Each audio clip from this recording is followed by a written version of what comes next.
এখন জলপাইয়ের সিজন। জলপাইয়ের আচার তৈরি করে সারা বছর সংরক্ষণ করতে পারবেন এমন সহজ রেসিপি শেয়ার করছি। আজকে জলপাইয়ের আচারটা তৈরি করব টক মিষ্টি ঝাল ঝাল। এই আচারটা খেতে কিন্তু দারুণ মজার। আশা করছি আজকের আচারের রেসিপিটা সবার কাছে ভালো লাগবে। খুব সহজভাবে রেসিপিটি আপনাদের মাঝে প্রেজেন্ট করছি, যাতে করে ঝামেলাহীনভাবে তৈরি করে নিতে পারেন। রোদে দেওয়ার ঝামেলা ছাড়া এই আচার নর্মাল ফ্রিজে 1 বছরের জন্য সংরক্ষণ করে রাখতে পারেন। তাহলে চলুন এখন আচারটা তৈরি করে নিই।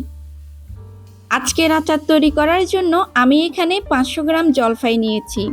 তো যেহেতু জলপাইগুলো আস্ত রেখে আচার তৈরি করব, তাই প্রথমে একটা ছুরির সাহায্যে জলপাইয়ের গায়ে দাগ কেটে নিচ্ছি।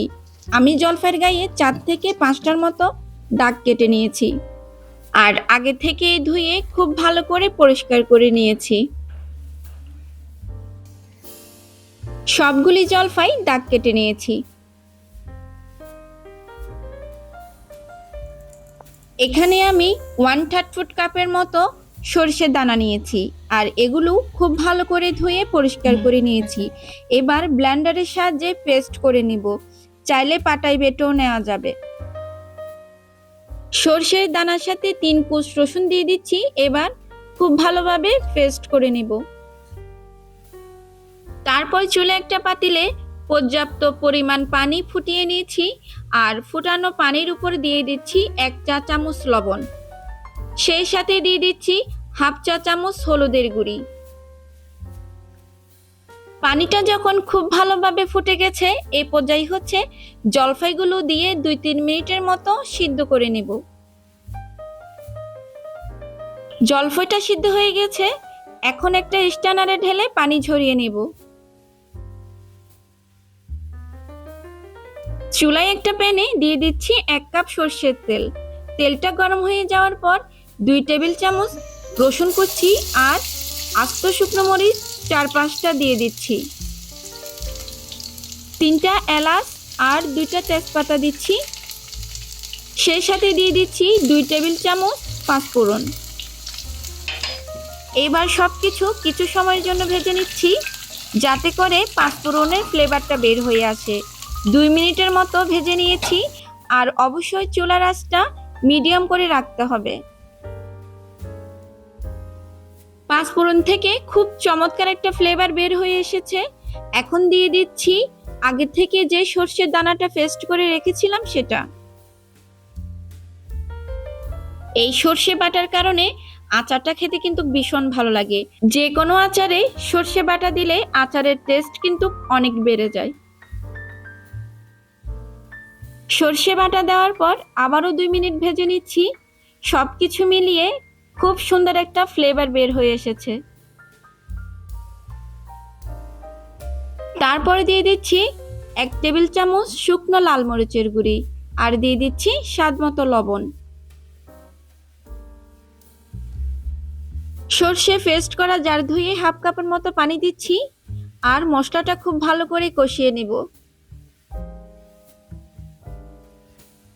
মশলাটা খুব ভালো করে কষানো হয়ে গেছে। এই পর্যায়ে হচ্ছে এখানে আমি 1 কাপের মতো চিনি দিয়ে দিচ্ছি। যেহেতু এটা ঝাল টক মিষ্টি আচার, তাই চিনির পরিমাণটা চাইলে আরো একটু বাড়িয়ে দিতে পারেন। চিনিটা মশলার সাথে খুব ভালো করে নেড়েচেড়ে মিশিয়ে দিচ্ছি। এবার মশলাটা আরো ভালো করে কষানোর জন্য 1/2 কাপ পানি অ্যাড করছি। মশলাটা যতক্ষণ না তেল ছেড়ে দিচ্ছে, ঠিক ততক্ষণ পর্যন্ত খুব ভালো করে কষিয়ে নিব।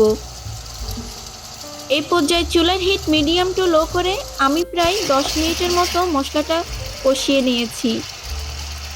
মশলাটা ভালো করে কষানোর পর সিদ্ধ করা জলপাই অ্যাড করে দিচ্ছি। জলপাইটা মশলার সাথে মিশিয়ে দিয়ে দিচ্ছি 1/2 কাপের মতো সিরকা। অবশ্যই আচারে সিরকা দেওয়ার চেষ্টা করবেন, এতে করে দীর্ঘদিন আচার ভালো থাকে।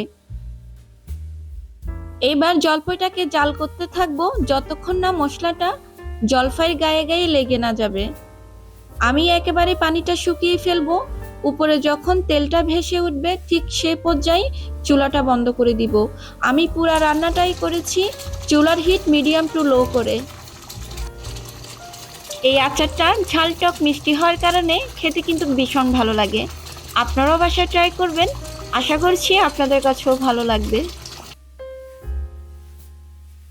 আমার আচারটা রেডি হয়ে গেছে। এ পর্যায়ে আমি আরো কিছু তেল আচারের উপরে অ্যাড করে দিব। আচারের উপরে তেল দেওয়ার জন্য এখানে আমি হাফ কাপের মতো সর্ষের তেল নিয়েছি, আর তেলের উপরে দিয়ে দিচ্ছি 2 টেবিল চামচ রসুন কুচি।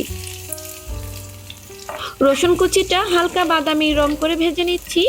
রসুন কুচি আর সর্ষের তেলের কারণে আচারটা দীর্ঘদিন ভালো থাকবে।